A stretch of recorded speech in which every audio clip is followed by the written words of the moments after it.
এসে বিশেষ করে এখানকার ছাত্রছাত্রীরা খুবই উৎসাহী। বিপ্লব বাবুকেও ধন্যবাদ, অন্যান্য শিক্ষকদেরও ধন্যবাদ ডাকার জন্য। ছাত্রদের সঙ্গে কথা বলে ভালো লাগছে এবং এখানে মেদিনীপুরে তো সবাই খুব উৎসাহী। আমরা এখানে যে আসতে পেরেছি ভালো লাগছে, সবাই মন দিয়ে শুনেছে এবং আশা করি এরা ছাত্ররা ভবিষ্যতে কিছু এই সাবজেক্ট নিয়ে যে একটু উৎসাহ যদি দেখায় তাহলেই আমাদের এই আলোচনা সভা সার্থক।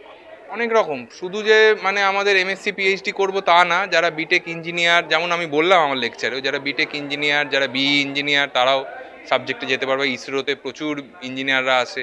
আমাদের Indian centre for space physics এখন উত্তর কলকাতার সবচেয়ে বড় অ্যাস্ট্রোনমি গবেষণা সংস্থা, তারাও প্রচুর কাজ করছে, সেখানেও ভবিষ্যতে গবেষণার সুযোগ রয়েছে। এছাড়া যারা মানে সায়েন্স নিয়ে হয়তো পড়াশোনা করে না, তারাও স্পেস পলিসি নিয়ে, আইন নিয়ে নানা রকম কাজ করতে পারে।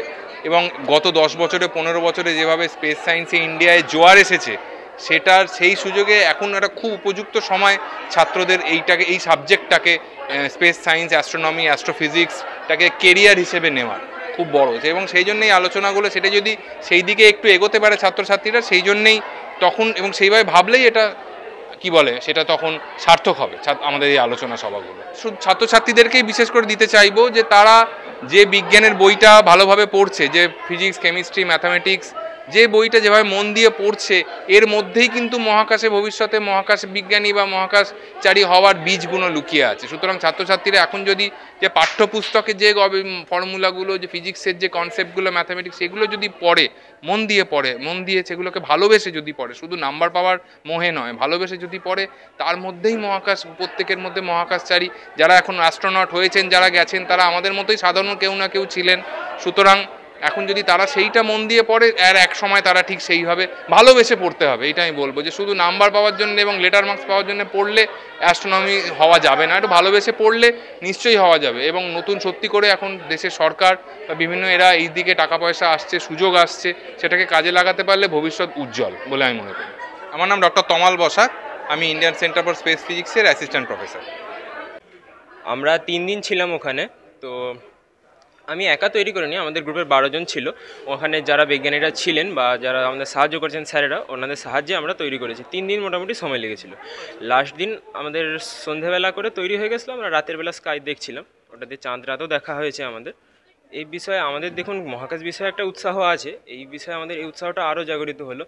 এবার স্যার যে বললেন কীভাবে মহাকাশে তারা তৈরি হচ্ছে বা গ্যালাক্সি তৈরি হচ্ছে, সেই বিষয়ে আমরা আরও অনেকটা জানতে পারলাম। আমাদের উৎসাহটা বেড়ে গেল যে রাতের বেলা আমরা দেখতে পাবো যে আকাশে কী হচ্ছে না হচ্ছে, দেখার ইচ্ছাটা বেড়ে গেল। এটাই। আমার নাম অনুরণ সরকার।